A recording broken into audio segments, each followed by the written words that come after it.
Muy buenas noches a todos nuestros hermanos.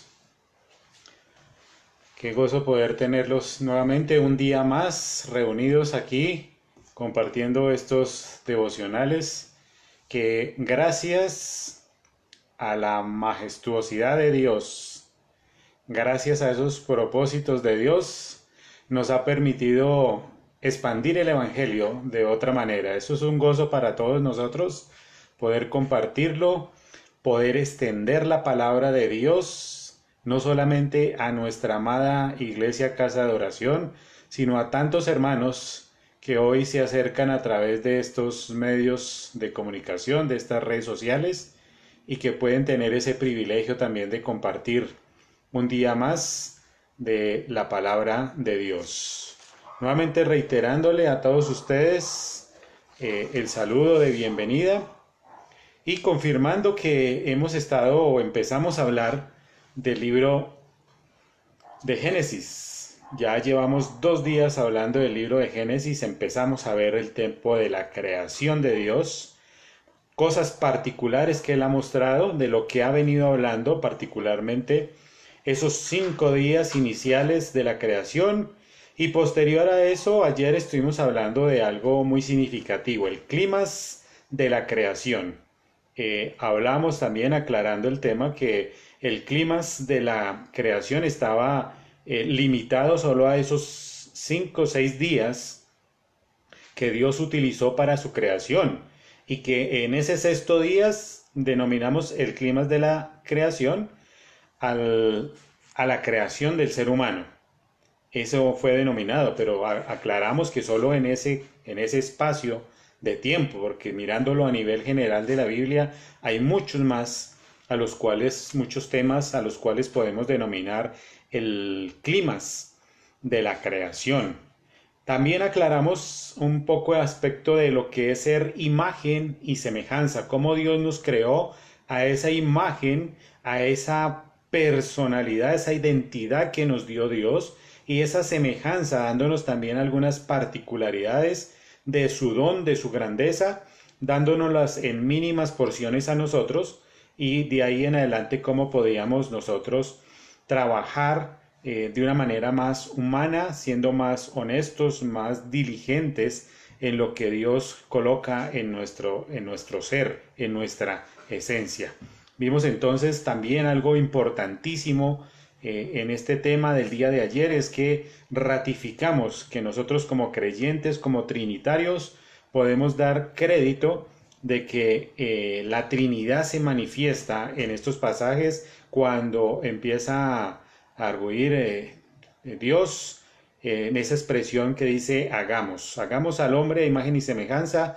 Es increíble que nos muestra realmente que estaba compartiendo con alguien que era del mismo nivel, y no podemos desmentir porque afirma totalmente que es la Trinidad, Padre, Hijo y Espíritu Santo. Y venimos hablando de ese tema, de esos días en particular, como si esto fuera una narración. Obviamente, si lo miramos en su género literario, es un género narrativo, pero que debemos mirarlo como en ese sentido de un cuento, algo que nos están contando, la narración que viene mostrándonos estos dos capítulos, bueno, capítulo y alguito que hemos visto, nos lo muestra como esa narración que está contándonos ese cuento.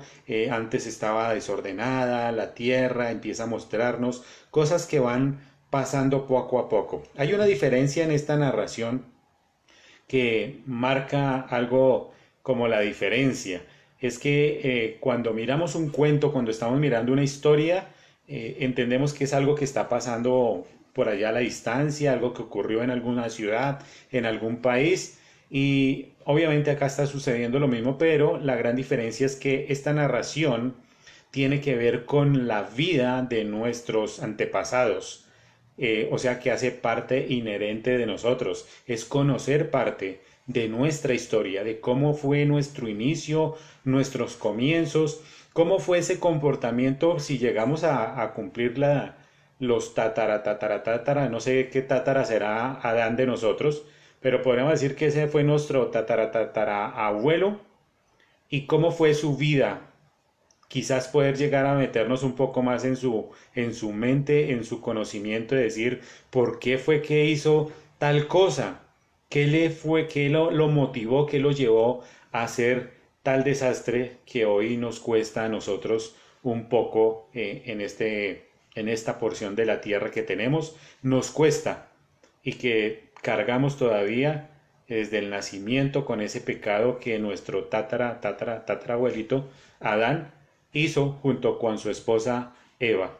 Entonces, vamos a continuar leyendo este texto, Génesis, y quiero invitarlos, mis hermanos, a que vayamos a Génesis capítulo 2.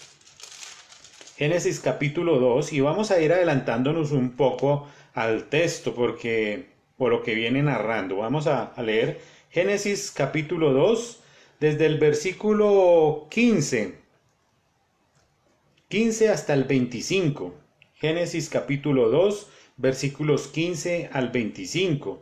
Dice así el texto. Tomó pues Jehová Dios al hombre y lo puso en el huerto de Edén, para que lo labrara y lo guardase.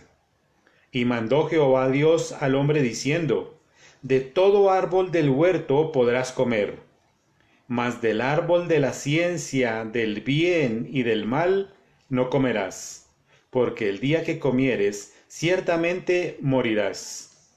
Y dijo Jehová Dios, no es bueno que el hombre esté solo, le haré ayuda idónea para él. Jehová Dios formó pues de la tierra toda bestia del campo y toda ave de los cielos, y los trajo a Adán, para que viese cómo los había de llamar, y todo lo que Adán llamó a los animales vivientes, ese fue su nombre.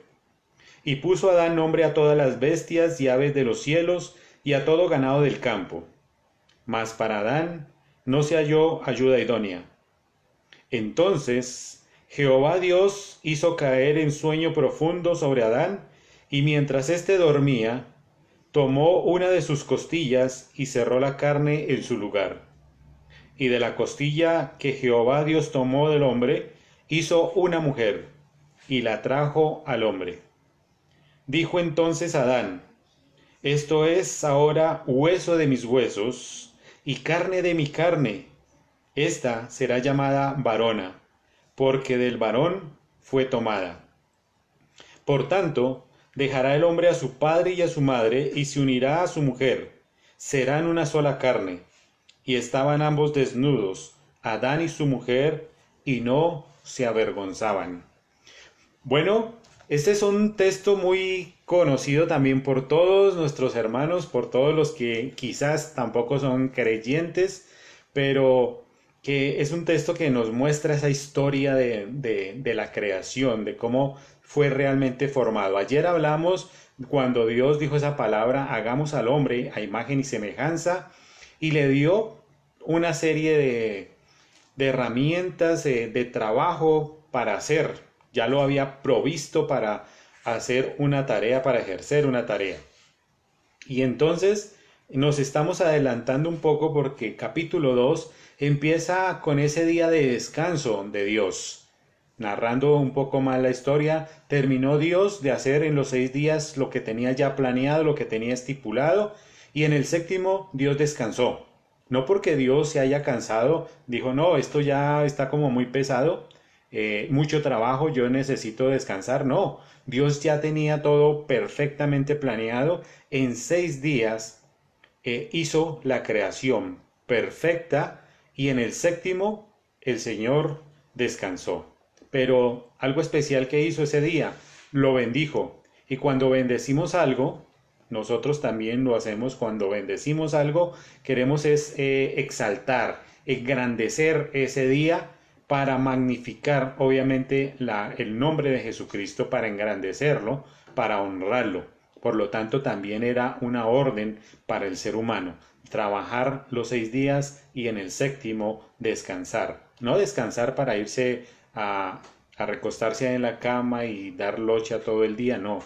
Era para alabar a Dios, para exaltarlo por la grandeza, por toda esta maravilla que había puesto a nuestros pies, porque ahora entendemos que el propósito era que nosotros fuéramos administradores, que gobernáramos de la mejor manera este planeta que Dios ha colocado en nosotros.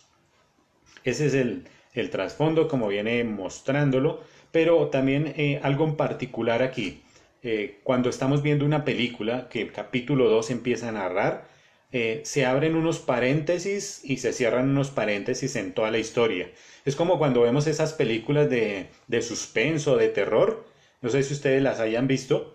Esas películas empiezan mostrando un día específico, unas escenas específicas en ese momento, pero de repente como que sale un anuncio y dice 3 meses después, 3 meses antes, 6 meses antes, y nos devuelve otra vez a ese comienzo para empezar a ir hilando un poco más y que la película vaya teniendo una serie de cohesión y de conexión con todo lo que estamos viendo. Y que si nosotros en la película nos perdemos unos 2 minutos, 5 minuticos, después ya no vamos a entender nada. Esto está pasando en el libro de Génesis. Normalmente lo utiliza así Moisés, atribuyéndole esos espacios. Primero nos da una afirmación, como lo que vimos ayer, la creación del hombre, pero ahora capítulo 2, versículos desde el 1 en adelante, casi hasta el 8, 9, empieza a mostrarnos cómo fue realmente la creación. Primero nos dijo que la creación del hombre fue hagámoslo a imagen y semejanza, pero ahora empieza a estipularse una serie de acciones y de momentos como más específicos de cómo fue la creación. Es al igual que cuando uno está haciendo un postre. Hagamos un postre como yo lo sé hacer, pero no hay una especificación. Ahora lo que quiere Moisés en estos versículos en particular es decirnos cómo es la receta esencial, cómo es que estaba hecho ese postre. Entonces empieza a hablarnos de ese tema. Entonces estuvo el descanso y vamos a hablar específicamente de estos textos, pero mostrando unas características. Y esas características que quiero mostrar en esta noche son 5 y las he denominado pues las 5 características del hombre perfecto. Y ustedes dirán, pero hay un dicho, ¿no? Hay un refrán que dice que nadie es perfecto. Pues resulta que en estos 2 capítulos, Génesis 1 y 2, dice mi gran maestro que esa es la Biblia chiquita. ¿Que por qué le denomina la Biblia chiquita? Porque aquí, en estos 2 capítulos, tú encuentras al hombre bueno, honesto y perfecto, donde no había maldad, donde no había pecado en el ser humano. Aquí encuentras todo perfectamente establecido. Por eso mi maestro habla en estos 2 capítulos de esa Biblia chiquita. Y encontramos realmente aquí al hombre perfecto. No quiere decir que no seamos perfectos, sino que podemos llegar a ser perfectos si cumplimos con una serie de características que vamos a encontrar estudiando estos pasajes. Vamos a encontrar esas características especiales para poder entenderlo. Hasta este momento, el ser humano era como un muñeco. Ese muñeco que encuentra no solamente en una juguetería, sino que fue creado. Hagamos al hombre a imagen y semejanza, le dio algunas características, pero estaba ahí quieto, se podía mover, podía hablar, pero no tenía nada más especial. Era un muñequito ahí de barro que no tenía nada especial. Por eso quiero invitarles, mis hermanos, a que vayamos primero al versículo 7, que nos muestra una característica especial. Versículo 7 dice así: Entonces Jehová, Dios, formó al hombre del polvo de la tierra y sopló en su nariz aliento de vida, y fue el hombre un ser viviente. Aquí está una característica muy especial en el ser humano. Éramos unos muñequitos, como si fuéramos títeres que podíamos llevar a cualquier lado, pero hay algo especial en Dios que da esa potestad en cada uno, en cada hombre al hacerlo.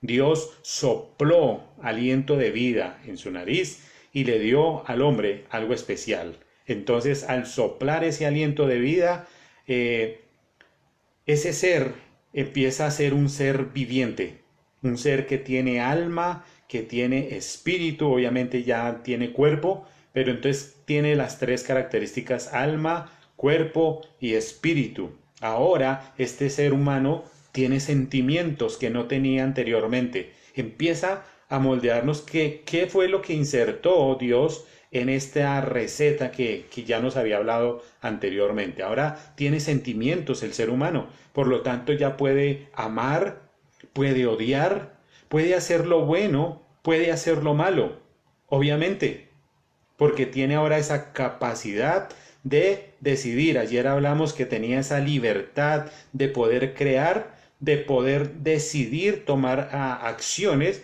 Entonces esas decisiones lo llevan a que pueda también tener esos sentimientos de poder amar, de poder odiar, de poder decidir si las cosas que está haciendo son buenas o son malas. De aquí en adelante, de esos elementos, vemos el versículo 9 que sigue, nos sigue hablando acerca del tema. Y Jehová Dios hizo nacer de la tierra todo árbol delicioso a la vista y bueno para comer, también el árbol de la vida en medio del huerto, y el árbol de la ciencia del bien y del mal. ¿Será que Dios es un Dios malo que coloca el árbol del bien y del mal ahí para tentar al hombre? Después de que le da tremendo don, después de que le da esta capacidad tan especial, ya el hombre está diseñado y preparado. Oigan bien, está diseñado y preparado para hacer algo. Por lo tanto, entonces Dios tiene que probarlo, tiene que aceptarlo. Es como cuando tú estás aprendiendo a conducir. Bueno, esto es un ejemplo muy típico mío. Estás aprendiendo a conducir y tú vas a una escuela de conducción para que te enseñen cómo es que se hace, cómo hay que aprender a conducir, qué es lo que tienes que aprender, cómo se enciende el carro. Todas estas cosas te lo hacen en la escuela de conducción. Y tú vas a conseguir un trabajo. Y cuando llegas al trabajo, no te van a decir, bueno, ¿y usted hizo el curso de conducción? Muéstreme de dónde certifica. Ah, correcto, listo, entonces el trabajo es suyo. Así no lo es. Hay una cosa es que digan que tú ya aprendiste en una escuela de conducción, pero cuando entras al trabajo, lo que tienen que hacerte, ¿qué es? Una prueba de conducción, para que tú certifiques que eso que aprendiste allá, que eso que te dieron, esos conocimientos, son válidos y que responden correctamente a lo que ahora te están ofreciendo en este trabajo. Eso es lo que estaba haciendo Dios aquí. Lo equipó, lo complementó, le dio esas decisiones, le dijo todo lo que iba a hacer. Entonces, en ese momento, ahora Dios lo que necesita es probarlo, mirar si esa capacidad que tiene de decidir lo va a llevar a tomar las decisiones equivocadas o acertadas. Si su identidad realmente está enfocada en Dios o lo hace dudar de lo que está haciendo. Inclusive, el hombre tenía la capacidad de poder dominar el pecado. Lo tenemos todavía, sino que en medio de nuestra ignorancia dejamos que el pecado nos domine a nosotros. No somos capaces de dominarlo. A veces creemos que somos muy capaces y empezamos a caminar por ese camino, ese desfiladero, diciendo yo puedo, pero es más el pecado, esas iniquidades que nos jalan y nos llevan y nos hacen perder en medio. Entonces, vamos a hablar de esas 5 características a través de los textos que tenemos. Y el primero está en el versículo 15. Ya vimos cómo equiparon al hombre, cómo le dieron una capacidad, cómo Dios había provisto todas las necesidades del hombre. Primero planeó todo, ordenó todo la tierra, le entregó todo ya listo para que él se saciara en esta tierra, para que gozara y disfrutara. Ahora lo estaba colocando a prueba, pero vamos a darnos cuenta que sí es posible que el hombre sea perfecto. Entonces, versículo 15 dice lo siguiente: tomó pues Jehová Dios al hombre y lo puso en el huerto de Edén para que lo labrara y lo guardase. Para que lo labrara y lo guardase. Entonces, esta primera característica que encontramos aquí sobre el hombre perfecto es que el hombre está hecho para trabajar. Esa era la tarea que colocó Dios. Lo colocó ahí en el huerto y lo puso ahí para que lo labrase y lo guardase. No vamos a hablar ahorita del huerto del Edén porque eso son cosas que ya también conocemos. Sabemos muy bien su ubicación, sabemos que era una tierra muy próspera, todavía creemos que esa tierra es muy próspera. Adán no necesitaba ponerse a cultivar nada porque todo fluía, florecía ahí. Entonces, pero lo coloca es para que administre, para que lo labrase y para que pudiera guardarlo, para que lo pudiera cuidar. Esa es la primera característica. Entonces, el hombre está hecho para trabajar, diseñado para trabajar.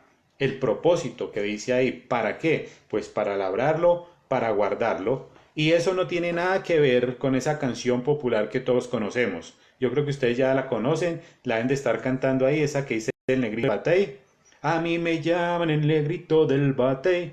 Porque el trabajo lo hizo Dios como castigo, no, aquí decimos que no. Dios al contrario, bendice ese trabajo y ya como habíamos dicho anteriormente, bendecir es exaltar, magnificar algo especial. Lo mismo, lo contrario de bendecir es maldecir. Entonces, cuando nosotros bendecimos, queremos es darle ese honor, ese valor a las cosas que se están haciendo y Dios está bendiciendo el trabajo. Entonces, lo enaltece porque es un padre que ama a sus hijos y todo padre que ama a sus hijos le enseña a trabajar, no le da todo para que se sustente, sino que más bien como padres enseñamos a trabajar a nuestros hijos para que ellos se puedan defender más adelante. Por lo tanto, entonces podemos decir que ya lo hemos dicho, la tierra estaba lista, lista para trabajar y ahí lo que necesitaba era a la persona idónea para que pudiera generar este trabajo. Y ahí estaba listo Adán, listo para empezar su trabajo. Eso es una conexión directa que tenemos, porque Adán significa hombre, y hombre viene también de un término más limitado, conectado con la tierra. Todos los dos vienen a ser de la misma raíz. Adán y Adá quiere decir hombre de la tierra, creado en la tierra. Entonces ahí podemos ver esa conexión. Nosotros fuimos creados del polvo, pertenecemos a la tierra. Entonces ahí también podemos ver el valor del hombre. Si nosotros nos pesáramos por los minerales, creo que científicamente tenemos como 16 minerales en el cuerpo, entonces si nos miráramos por ese valor no valdríamos nada, pero es Dios quien nos empieza a dar todas estas instrucciones y elementos y características para que el hombre pueda tener un gran valor. Verso 16, vamos a encontrar la segunda característica. La segunda característica en el verso 16 dice: y mandó Jehová Dios al hombre diciendo: de todo árbol del huerto podrás comer, mas del árbol de la ciencia y del bien no podrás comer. Esto vemos aquí que el hombre tenía la capacidad de sujeción, la obediencia total. Estaba el hombre sometido, pero en esa sujeción de entender que Dios era el creador, el Padre. Siempre hacemos esta referencia con padres e hijos, cómo los hijos se someten a sus padres cuando entienden que sus padres hacen las cosas correctas, que les orientan de la mejor manera y que le dan los consejos adecuados. Esto estaba haciendo Dios. Lo creó para que el hombre fuera feliz. En el concepto de Dios, el hombre no iba a morir. Lo tenía para que viviera una eternidad completamente. Pero estaba ya la decisión puesta. El hombre tenía ahora la capacidad de decidir si obedecía o no obedecía. Lastimosamente llegó la tentación y el hombre tomó la equivocación, tomó la decisión equivocada.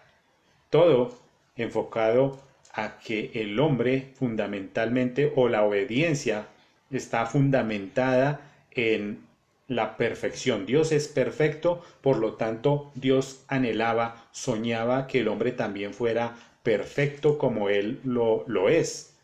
Lo vemos también en esta perfección cuando invita a que se sometan. Esa sujeción está dada a través de toda la historia.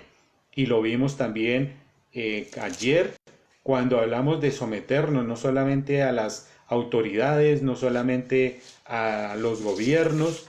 Romanos 13:1 nos habla sobre ese sometimiento. Nos dice: someteos todas las personas a las autoridades, no solamente a las autoridades superiores, a todas las que tengamos, porque no hay autoridad sino de parte de Dios. Dios es el que imparte la autoridad. Y las que hay creadas o las que están establecidas por Dios han sido puestas. Dios es el que establece todas estas autoridades, por lo tanto debemos también nosotros someternos constantemente o unánimemente a estas autoridades. Ya en otros momentos hemos hablado acerca del tema de cuándo es conveniente someterse o cuándo no. Obviamente, si este sometimiento va en contra de las doctrinas, de los principios de Dios, pues yo tendría que tener la postura clara de decir que amo más a Dios, respeto más a Dios, le glorifico a Él, por lo tanto me puedo poner en rebelión. Eso es otro tema que mucho más adelante iremos a tratar. Tercera característica que encontramos en esta noche está en el versículo 18. Y dijo Jehová Dios: no es bueno que el hombre esté solo, le haré ayuda idónea para él. No es bueno que el hombre esté solo, le haré ayuda idónea para él. Entonces, esta característica es que el hombre no está hecho para estar solo. Por nuestra naturaleza, el hombre es un ser sociable, un hombre que necesita compartir. Cuando hablamos de hombre estamos hablando del término general, o sea, hombre y mujer. Somos sociables, necesitamos estar viviendo en sociedad, estar comunicándonos, hablando, interactuar los unos con los otros. Por eso estos medios o esta situación que estamos viviendo nos pone un poco estresados, nos pone un poco irritados, porque no tenemos ese mismo ambiente en el cual podemos estar hablando, poder interactuando. Muchos de nosotros anhelan estar en la calle, salir a compartir, vivir en sus trabajos como lo hacían cotidianamente, y eso es algo necesario. Necesitamos estar relacionándonos con el resto de la humanidad. Eso es algo que Dios colocó y que nos lo mostró a través de este primer capítulo, cuando es el que está hablando, empieza a interactuar con todos, hagamos esto, creemos esto. Cuando dice hagamos al hombre, él no estaba solo interactuando, estaba hablando con sus con sus 12, digamos que grandes amigos ahí, Padre, Hijo y Espíritu, estaban los tres conectados ahí, hablando, estaban interactuando y se estaban relacionando. Entonces, podemos entender que este tipo de relación que nosotros tenemos hoy en día es un poco o muy difícil para nosotros, ya que necesitamos estar socializando con toda la gente. Cuarta característica la encontramos en el versículo 23. Este dice: dijo entonces Adán, esto es ahora hueso de mis huesos y carne de mi carne. Esta será llamada varona porque del varón fue tomada. Aquí vemos que hay un hombre que tiene sentido de pertenencia, porque cuando tiene lo que le coloca Dios, ya entendimos que fue tomada de una costilla, primero lo durmió, pero él entiende que eso hace parte de él, es su esencia, la reconoce. También hemos hablado de ese término cuando la ve, que el hombre es llamado Ish y ella es llamada Isha. Entonces cuando la ve y dice Isha, esta sí es, esta es mi mujer, esto es parte mío. Ahora sí esto sí lo identifiqué. Después de que hizo toda esa tarea afuera, de nombrarle, ponerle los nombres a los animales, y yo me imagino que él estaba ahí comparándolos, decía, pues si este es el elefante y este se parece y esta es la elefanta, entonces son iguales, pero dice que para Adán no halló ayuda idónea, no encontró uno igual, uno semejante. Por eso Dios dijo que no era bueno que el hombre estuviera solo. Le hizo esa ayuda idónea. Entonces ahora el hombre encuentra ese sentido de pertenencia. Se apropia él de todas las cosas, pero cuando se apropia las toma para él, como si fueran de él, de su propiedad, pero lo que hace es darle una mejor calidad, darle bienestar, lo mejora en lo que tiene. El hombre toma las cosas, cuando se apropia de ellas, lo que hace es darle validez, le da una mejora y le da un bienestar, no solamente ese bienestar para él, sino un bienestar para los suyos, para los demás. El hombre intenta siempre proteger, y siempre hablamos de ese tema, la familia. La familia es ese núcleo donde todos nos protegemos. Por eso en la iglesia también vivimos pensando en cada uno de los hermanos, cómo están pasando este tiempo de crisis, estarán necesitando, entre todos nos hablamos, procuramos que todos estemos bien, buscamos ayudar en las necesidades, siempre tratando de mejorar esa necesidad, ese sentido de pertenencia por hacer las cosas. Ese es también un llamado muy especial que quizás nos está haciendo hoy el texto. ¿Cómo vemos esa iglesia? ¿Será que hoy tenemos sentido de pertenencia por la iglesia? ¿O este es un sentido de pertenencia únicamente por el yo personal, por mi familia? Hoy no tenemos iglesia, pero ¿cómo vemos ese sentido de pertenencia? ¿Cómo lo hacemos? ¿Cómo lo demostramos? Bien, versículo 24 nos muestra la quinta característica del hombre perfecto. 24 nos dice: por tanto, dejará el hombre a su padre y a su madre y se unirá a su mujer y serán una sola carne. Vemos que hay un hombre con un sentido de compromiso. Quinta característica, el hombre también tiene un sentido de compromiso. Cuando el hombre se compromete realmente, cumple. ¿Por qué? Porque su esencia es parte de lo que Dios nos dio. Y recuerden que Dios lo que promete, lo cumple. Entonces, ahora, este ser humano que ha sido creado está mostrando esa esencia de Dios, que cuando se compromete a dejar a su padre y a su madre, a formar una familia, entonces lo va a hacer con esa misma dedicación, va a cumplir, va a hacer ese mismo acuerdo que tiene con su conector, con su creador, esa conexión perfecta que se manifiesta en el ser humano. Muchos dirán, no, pero no hay un ser perfecto. Aquí nos está mostrando que sí es posible, que sí hay seres perfectos. Adán era un hombre perfecto, que Dios lo creó para la perfección, porque Dios es perfecto, pero lastimosamente cometió errores y de ahí en adelante desencadenó toda esta serie de inconvenientes que todos tenemos o que todos estamos viviendo. Pero déjeme terminar con esta afirmación, mis hermanos. El hombre perfecto no es el que no se equivoca. El hombre perfecto es el que sabe corregir cuando se equivoca. El hombre perfecto es el que sabe corregir cuando se equivoca. Podemos darle gracias a Dios porque nos dio esa conciencia, nos dio inteligencia para poder revertir aquellas cosas que hacemos mal. Quizás cuando las hacemos mal nos van a costar, nos va a doler en el alma y en el corazón, porque anhelaríamos no haberlas dicho, no haberlas cometido.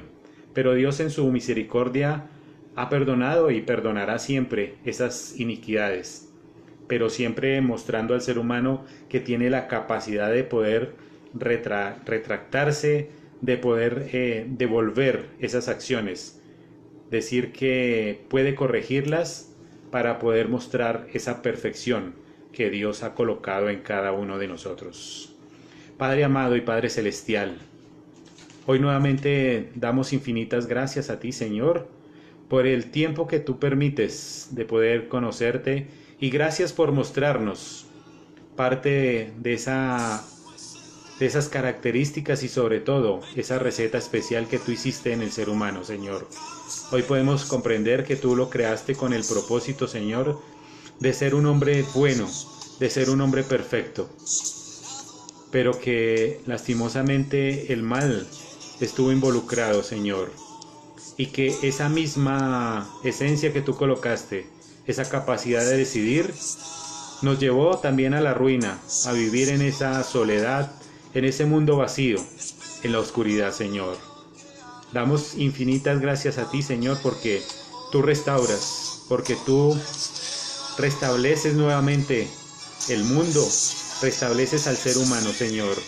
Gracias por habernos alcanzado algún día y porque hoy tú nos permites caminar junto a ti, Señor. Gracias, Padre amado. Seguimos alabándote y glorificándote, Señor. Anhelando un mundo mejor, anhelando un mundo perfecto, Señor. En el nombre de tu Santo Hijo Jesucristo oramos en esta noche, Padre amado. Amén y amén. Gracias, mis hermanos, nuevamente a todos ustedes que están conectados con nosotros desde las 7 de la noche, a los que han llegado también, un abrazo muy especial. Quiero invitarles en esta noche a que todos en sus devocionales o ahí cuando tengan el tiempo de meditación, Señor, estén meditando no solamente por todos nuestros hermanos, sino en especial por la salud de nuestro hermano Gustavo, que ha estado un poco delicado de salud, que ha estado pasando momentos difíciles, para que lo estemos recordando. Sin más, también decirle a nuestro Padre Celestial que te pedimos por la salud de él, para que tú seas ese buen Padre que restaura, Señor, que proteges y que cuidas. Te pedimos para que él esté tranquilo, para que también pueda sentir tu presencia, para que pueda escuchar tu palabra de amor, de ese Padre amoroso que cuida, que restaura, que protege en todo momento, Señor. Dejamos en tus manos la vida de Gustavo, sabiendo que tú le conoces más que nadie, Señor, porque es un hijo tuyo, porque es un hijo amado y un hijo muy especial que tú has creado, Señor. Lo dejamos en tus manos, Padre, en esta noche. Bien, mis hermanos, nuevamente agradeciéndoles a todos ustedes y esperando que esta noche también sea de descanso, un descanso placentero. Nos vemos mañana nuevamente a partir de las 7 de la noche para otro devocional más. Que el Señor les bendiga. Hasta mañana.